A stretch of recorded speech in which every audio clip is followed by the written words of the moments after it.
Bueno, sí, hemos invitado a conversar con nosotros al contraalmirante en retiro Héctor Soldi Soldi, una personalidad en el mundo de la investigación marina. Él ha sido viceministro de Pesca y Acuicultura, presidente del Consejo Directivo del Instituto del Mar del Perú, también ha sido secretario general de la Comisión Permanente del Pacífico Sur y durante sus tiempos, mientras fue activo en la Marina, fue director de Hidrografía y Navegación de la Marina de Guerra del Perú, que es la institución científica de la Marina de Guerra, además de una larga lista de méritos en su carrera profesional que no la vamos a mencionar acá porque es muy extensa, ¿no?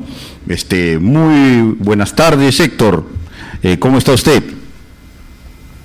Buenas tardes, Francisco.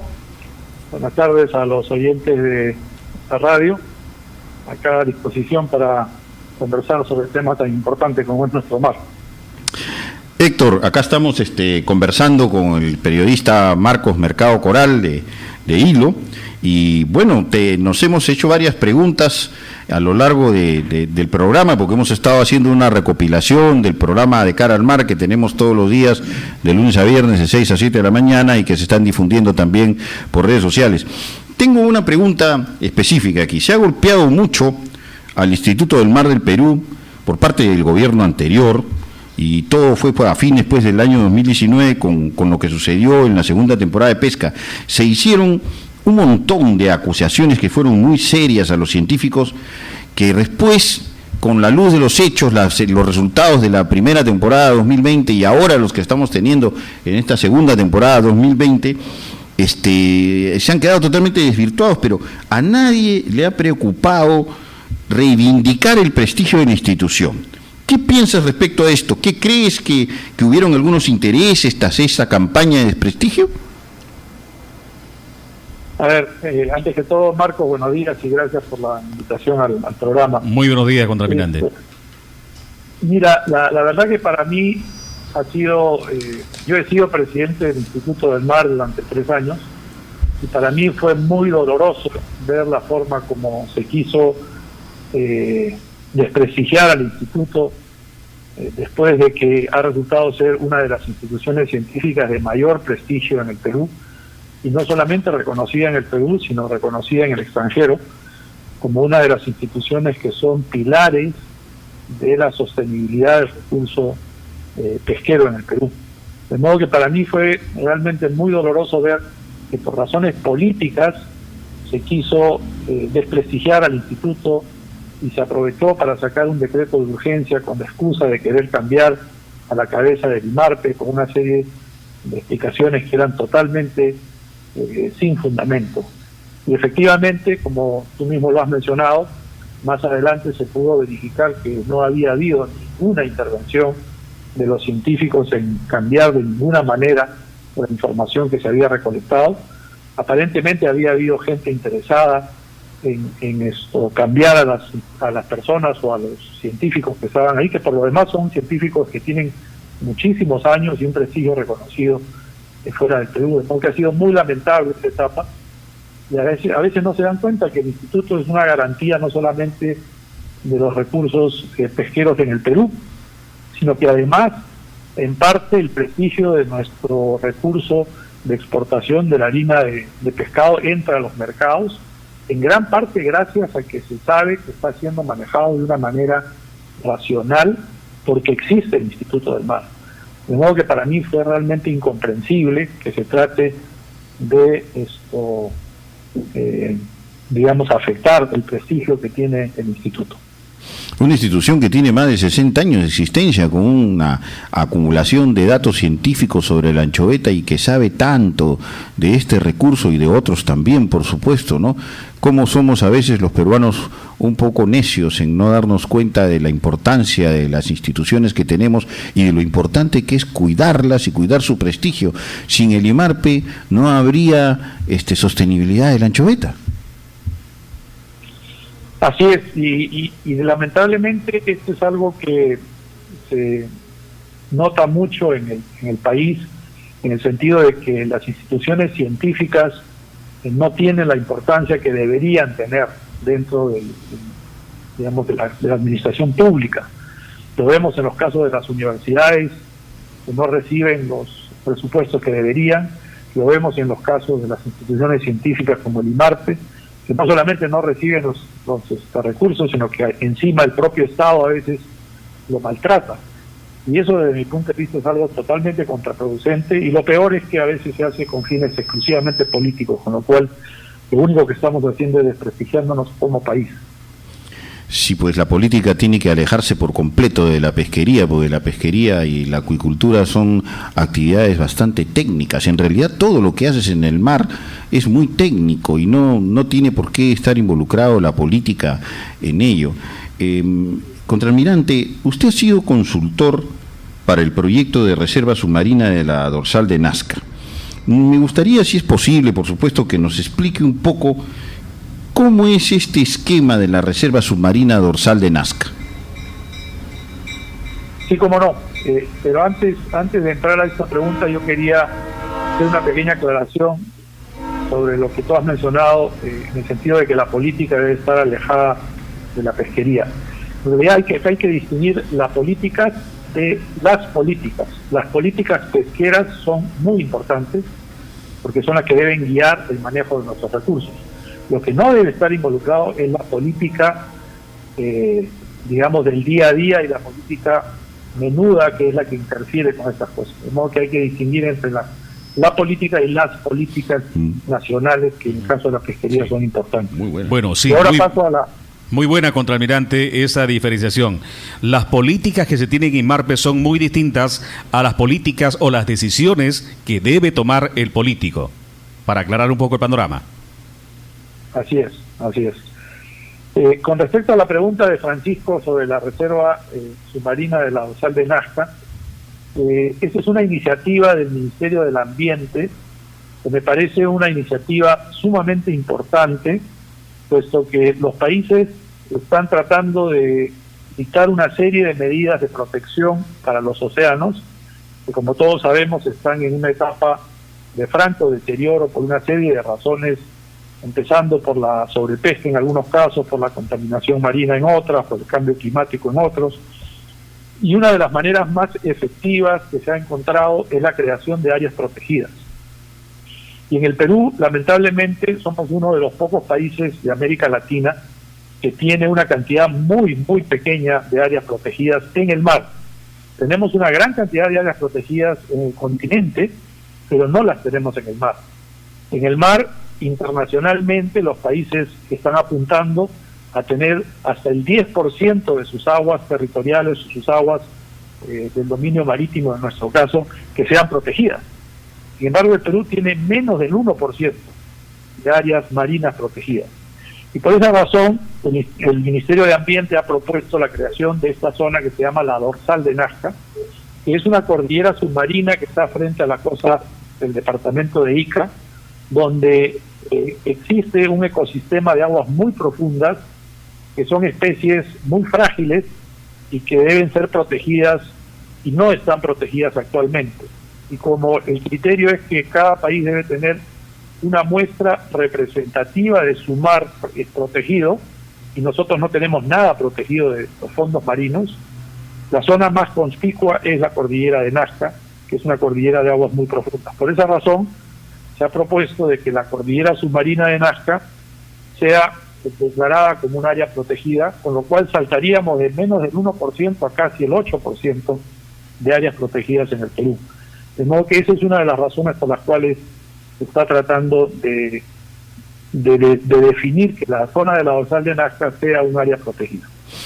¿A partir de qué profundidad comenzaría el área de protección, contraalmirante? Bueno, esa es una zona en la que estamos hablando de aguas profundas, de cerca de 2.000, 3.000 y 4.000 metros de profundidad, y lo que se ha propuesto es que en la columna de agua haya una zonificación vertical, una zonificación que permita que en la capa superficial, hasta los primeros 800 o 1.000 metros, esa profundidad está por definirse, se mantengan las actividades económicas, principalmente la pesca, el transporte marítimo, el comercio, etcétera, que la protección empiece a partir de una profundidad hasta el fondo marino, que en esa zona tiene entre 2.000 y 3.000 metros de profundidad. De modo que aquí se está buscando una solución de compromiso para que sea una zona protegida pero la protección esté en las aguas profundas y en la cordillera, mientras que en la superficie se mantengan las actividades económicas, principalmente la actividad pesquera. Lo interesante de las reservas es que se convierten en un ambiente protegido, donde luego las especies se multiplican, viven, digamos, sin la hostilidad de la pesca y pueden ir creciendo hacia otras áreas y en otras áreas donde sí pueden ser pescadas. Entonces es como, digamos, un semillero, por decirlo, para nuestros oyentes. Eso es cierto, sobre todo en las áreas protegidas que son costeras o superficiales, como las que tenemos en las puntas y las islas Guaneras, por ejemplo, o en la zona de Paracas o en la zona de San Fernando. Efectivamente, la protección ahí permite que haya una reproducción de las imágenes de las especies que a su vez puedan servir para proteger el resto del ecosistema. En el caso de la dorsal de Nazca estamos hablando de especies de aguas muy profundas, pero que son muy frágiles por el hecho de estar a grandes profundidades. Son especies que evolucionan muy lentamente y se reproducen muy lentamente, a diferencia de las de la superficie, y por tanto son mucho más frágiles. Por ejemplo, la pesca del bacalao, ¿no? La pesca del bacalao en esa zona se hace a 2.000, 3.000 o 4.000 metros de profundidad. Sin embargo, un bacalao se demora en crecer 8, 10 o 12 años, a diferencia de una anchoveta que al año ya tiene un tamaño comercial. Por tanto, la idea es proteger especies que son importantes para el ecosistema y que son muy frágiles, en el sentido de que si las pescamos o si se llegan a depredar, va a ser muy difícil que se puedan recuperar en un tiempo corto. Contraalmirante, aquí hay un papel importante, fundamental, por parte de la Dirección de Capitanías. Claro que sí, por supuesto. La Policía Marítima la ejerce la Dirección de Capitanías de la Marina, y las áreas protegidas tienen que ser custodiadas por la Autoridad Marítima.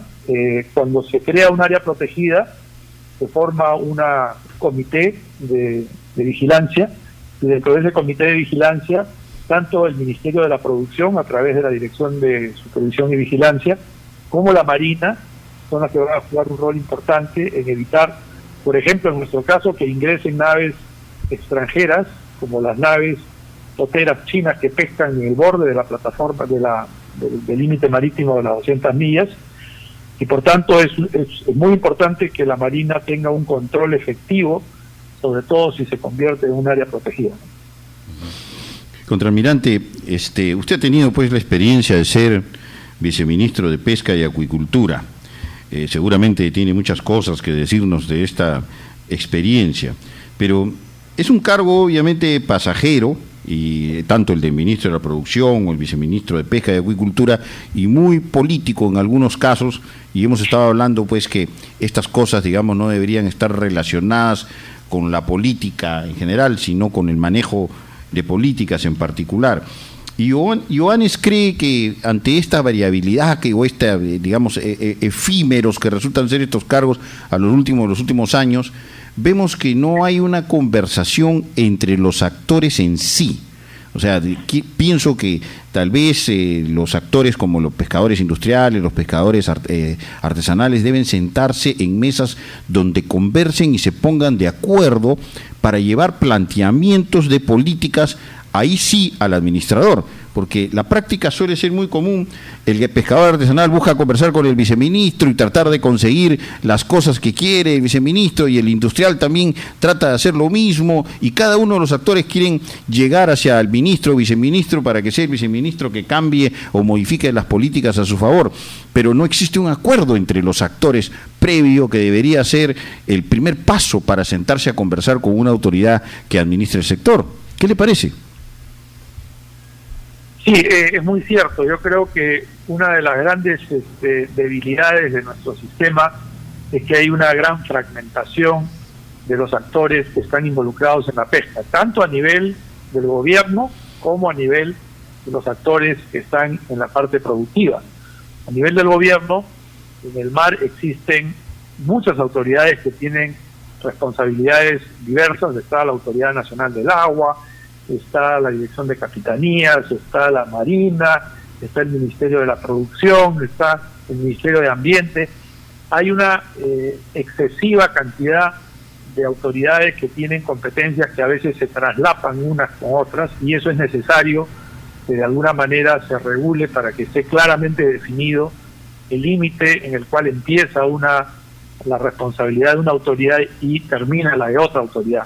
Porque eso genera muchos problemas también a los propios actores. Cuando una persona quiere hacer un proyecto de acuicultura, le caen 6 observadores distintos o 6 reguladores diferentes que le piden cosas distintas. Debería haber una mejor regulación y una mejor forma de organización del propio Estado. Por otro lado, también es cierto de que es necesario que haya mecanismos de diálogo mejores entre el Estado y los actores de la pesca. Y acá también hay otro problema, los actores de la pesca también están muy fragmentados. Cuando yo ingresé al ministerio, me empezaron a llegar una serie de documentos y de cartas de los gremios para pedirme citas para presentar sus demandas, y cuando yo vi la cantidad que había, pedí la lista de todos los gremios de pescadores artesanales. Usted no me va a creer, pero habían cerca de 1.200 gremios artesanales registrados. Obviamente es imposible que ni un ministro ni un superministro se reúna con 1.200 gremios de pescadores. De modo que hay que buscar también una racionalización para que haya una mejor forma de organización de los propios pescadores, para que hayan voces autorizadas y representativas que puedan entablar un diálogo con el ministerio y buscar los acuerdos que son necesarios para que la actividad fluya y para que pueda ser una actividad productiva y sin tantos conflictos como los que hay hoy en día. Qué interesante, contraalmirante. Es muy bueno beber de la experiencia de haber pasado por un cargo. Definitivamente hay cosas que a veces los cristianos de a pie no apreciamos y no nos damos cuenta, ¿no? Mire, al igual que Oanes, que es un foro permanente en la Internet y que nació con la intención de promover el diálogo para generar desarrollo y proponer políticas, etcétera, la WWF promueve un foro presencial para la pesca y acuicultura sostenible, que es el FEPAS, ¿no? Yo soy testigo que las múltiples veces que el WWF ha invitado a la participación, que es una reunión una vez al mes, si no me equivoco, mientras usted fue viceministro, siempre hizo el esfuerzo de asistir a todas estas sesiones. Entonces, de alguna forma había la posibilidad de interactuar con una autoridad, pero en las últimas reuniones de este foro esto no ha sido así.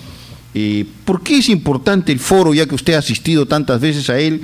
¿Y le recomendaría al ministro de la Producción y a la viceministra de Pesca y Acuicultura estar presentes siempre en él? Sí, efectivamente yo creo que ese foro es una de las pocas,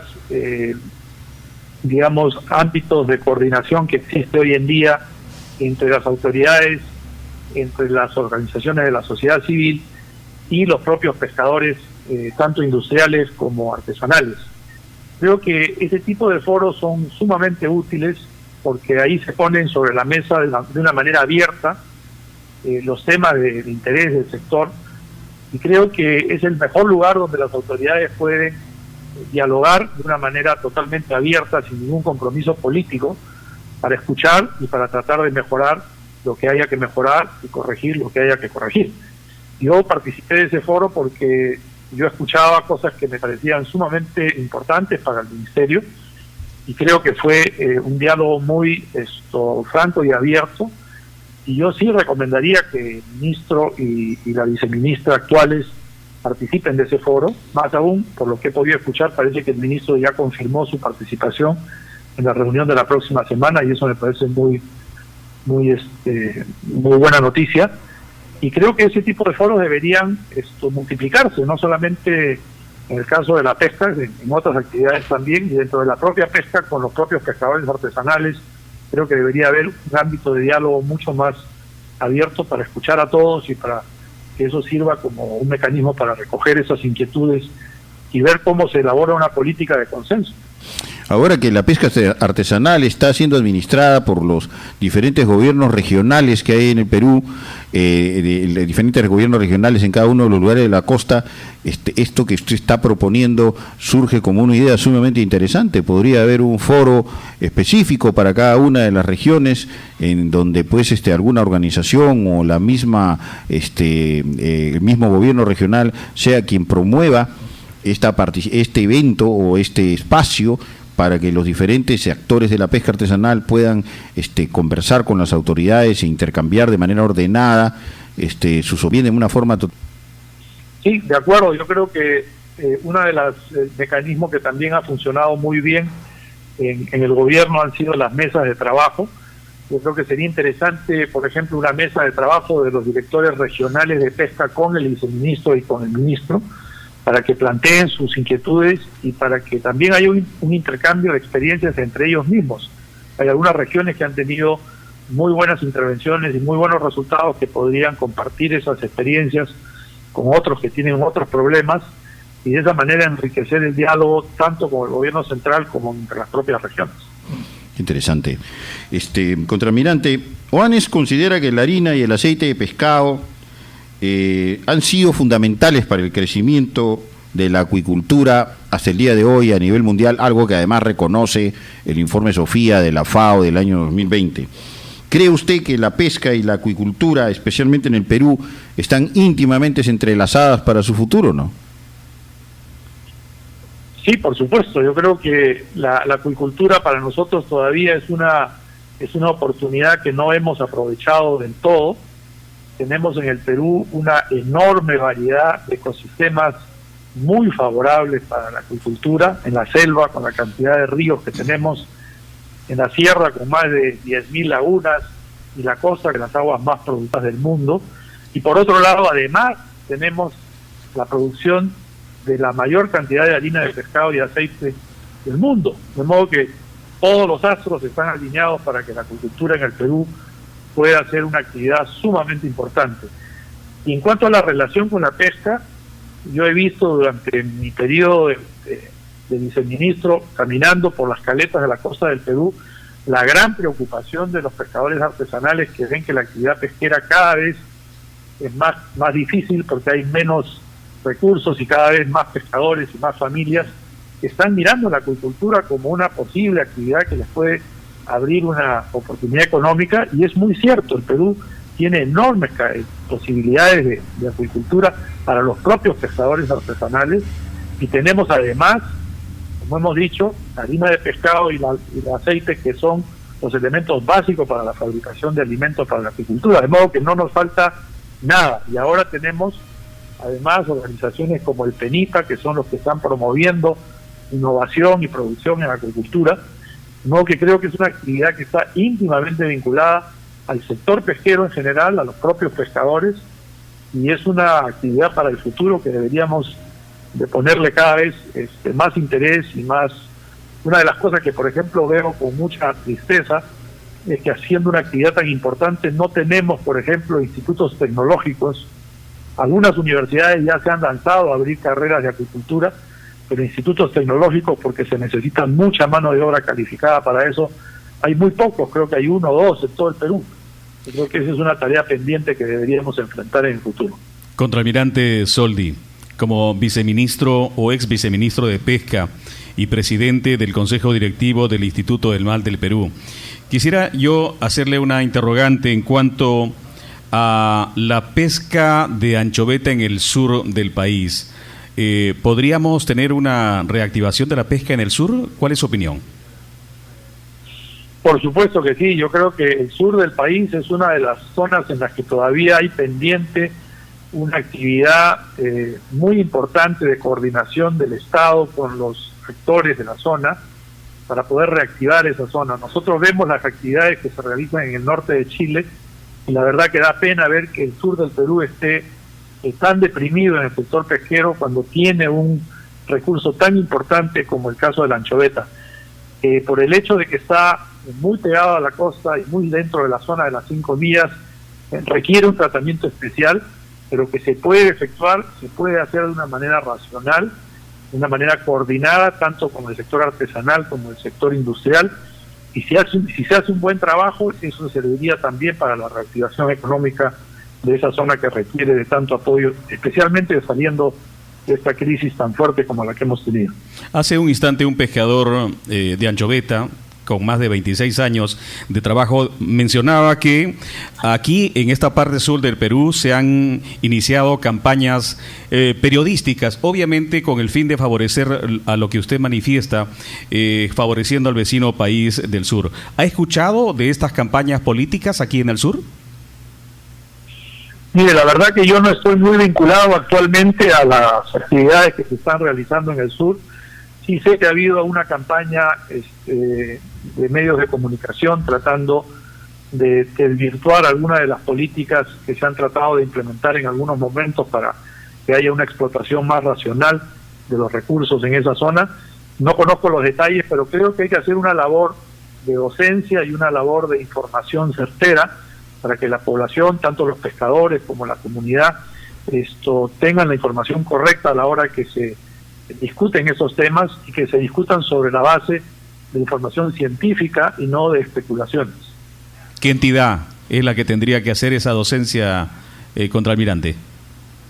Bueno, yo creo que ustedes lo están haciendo en este momento. Los medios de comunicación son uno de los principales canales en los cuales se transmite esta información, pero también lo tienen que hacer las entidades científicas, el propio Instituto del Mar, las universidades, los propios gremios de pescadores también deben participar de una manera activa para que entiendan cuál es la situación real y cómo se puede reactivar el sector pesquero, cuidando el recurso y protegiéndolo como se necesita, pero con medidas de política que permitan un desarrollo económico con la protección de los recursos que son propios de la zona costera de los departamentos de Arequipa, Moquegua y Tacna, que tienen un mar tan rico.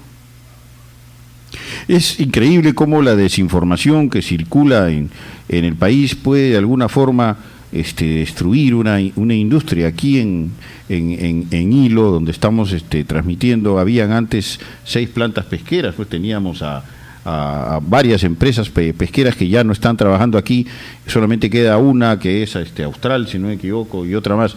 Pero ahí es donde precisamente estos temas que hablábamos hace un rato de la política no tiene por qué mezclarse en absoluto con los aspectos técnicos o científicos, y debemos hacerle caso a las entidades científicas. Y sí, efectivamente coincido con usted, lo mejor que hay que hacer es informar y tener a la población con una información abierta, clara, abundante, y esta es una labor que tenemos que hacer tanto las entidades del Estado como las organizaciones no gubernamentales como ANES u otras entidades como las universidades. Efectivamente, almirante, yo le agradezco infinitamente su tiempo, la gentileza que usted ha tenido de darnos este sábado en la tarde y escuchar tan ricas experiencias.